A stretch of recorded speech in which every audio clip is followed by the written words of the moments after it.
unless you've been living underneath a rock for the past year or in a coma, you are probably aware that The Hobbit will be soon hitting the movie theaters.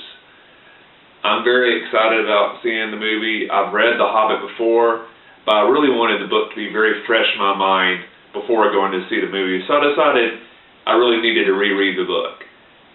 It's been several years since I read it.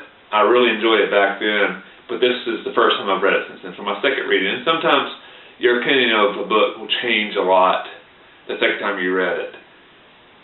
First thing I noticed when I picked up the book is I forgot how short of a book The Hobbit is. Probably because the other three books in the Lord of the Rings trilogy, or the three books in the trilogy, I should say, are a lot longer, and Tolkien goes a lot more in depth with the story. He gets a lot more into the background and the mythology of the world. The Hobbit's a lot shorter book. He doesn't get really in depth with any of the episodes as he does in the Lord of the Rings books. So that was my first reaction. I forgot how short the book was. The other thing I forgot about the book is how much I really enjoyed the character of Bilbo Baggins. Actually, I think out of all the books set in the Lord of the Rings world, Bilbo might be my favorite character. I think I've enjoyed him a little bit more than Frodo, or Sam, or any other characters in the Fellowship. I just really enjoy Bilbo. You know, he is a very reluctant hero, but once he realized that was his role in the group in the storyline of The Hobbit, he really embraced it, and he kept on rising to the occasion. And I really admired his character, and I really found him interesting, and I had a deep connection to him. One of my complaints about The Hobbit, though, is I don't think you never really get to know the dwarfs that Bilbo is traveling with quite as well as you do Bilbo. Bilbo, you get a lot of one-on-one time with him throughout the book. You really get to know his character. The dwarfs, not so much. In fact, some of the dwarfs are very much just background characters, and they're just there for comic relief, or almost to kind of fill out the group of 14 in the book. So I would like to have seen the dwarfs characters explored a little bit more in the book, and I'm kind of hoping in the movie, and I guess it will, since the movie, even though this is a very short book, they decided to make it into 3 movies. I'm guessing with 3 movies, they're going to have to fill in a lot of time, so I'm guessing the dwarfs are going to get a lot more of their backstory and their characters explored in the movie. So I'm looking forward to that aspect of the movie. If you're not familiar with the plot of The Hobbit, and you've never read it, you don't know much about it, the basic outline is Bilbo Baggins is approached by Gandalf, obviously a character from the original Lord of the Rings movie. I'm assuming everybody that's watching this review has seen the trilogy of the Lord of the Rings. But Gandalf approaches Bilbo and basically asks him if he wants to go on an adventure. Bilbo is initially reluctant, but soon after that, a large number of dwarves start showing up at his house one by one, and it basically turns into kind of a bit of a party.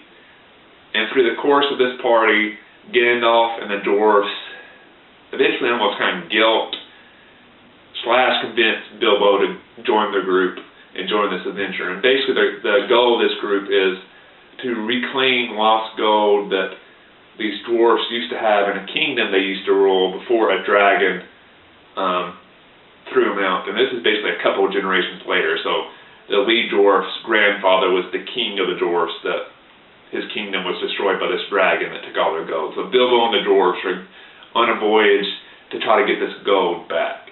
And that's the storyline. All the action that follows kind of is along on this quest to reclaim the gold from the dragon. Like I said, the book's very short.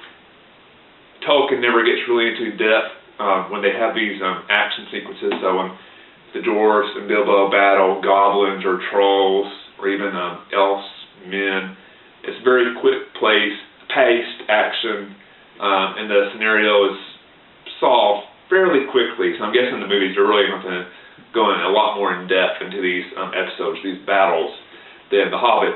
They go over very quickly. And that's one of my few complaints about the book, that sometimes some of the action, you'd like to learn a little bit more about it, and instead of getting, 30 pages on a specific topic, it kind of happens in 5 to 10 pages.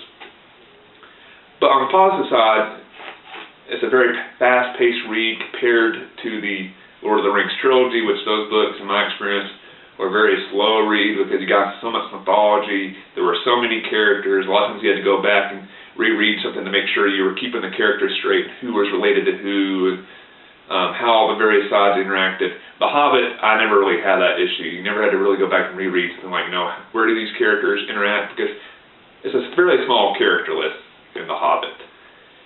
Overall, I really enjoy The Hobbit. It's not one of my favorite books of all time. I rate it as a very good book. I'm not sure if I would consider it great. I know the books are the same way. I really enjoy the books, but I thought they were very good books, not necessarily great ones, but I thought the movies are great. So I'm very excited to see Peter Jackson's take on The Hobbit and see if it's as great as the Lord of the Rings trilogy was. But this is a very good movie, and like with any movie that's kind of based on a book, I always encourage people, read the book. Now, I'm not as die-hard set as some people are saying you have to read the book before you see the movie. I know sometimes that's just not possible time-wise. But it'd be great if you could read the book before the movie, but if not, go see the movie if you enjoy it. Go pick up the book and see what inspired the movie. I think you'll really get a lot more out of it. I know personally I do. Whenever I've read a book, it connects to the movie. I seem to enjoy the book a little bit more and the movie a little bit more because you kind of feel like you know a little bit more about what's going on. You understand more of the plot. Because you really get to explore the characters in two different ways. So it makes sense that you understand and you have a deeper connection storyline when you experience the story through a book and a movie. So I strongly encourage you to read The Hobbit by Tolkien before the movie comes out. If you don't have a chance before the movie, read it very soon after that. And please let me know what you're looking forward to the most in the movie version. There's specific scenes, specific character. What are you most excited about to see on The Hobbit grace the big screen? Look forward to seeing your comments. Read The Hobbit. On a quick side note, many of you on this channel know me as the guy that always reviews Star Wars books. So, I'm a huge Star Wars fan. I've got a few questions on this channel on what my reaction was to the Star Wars Disney news lately.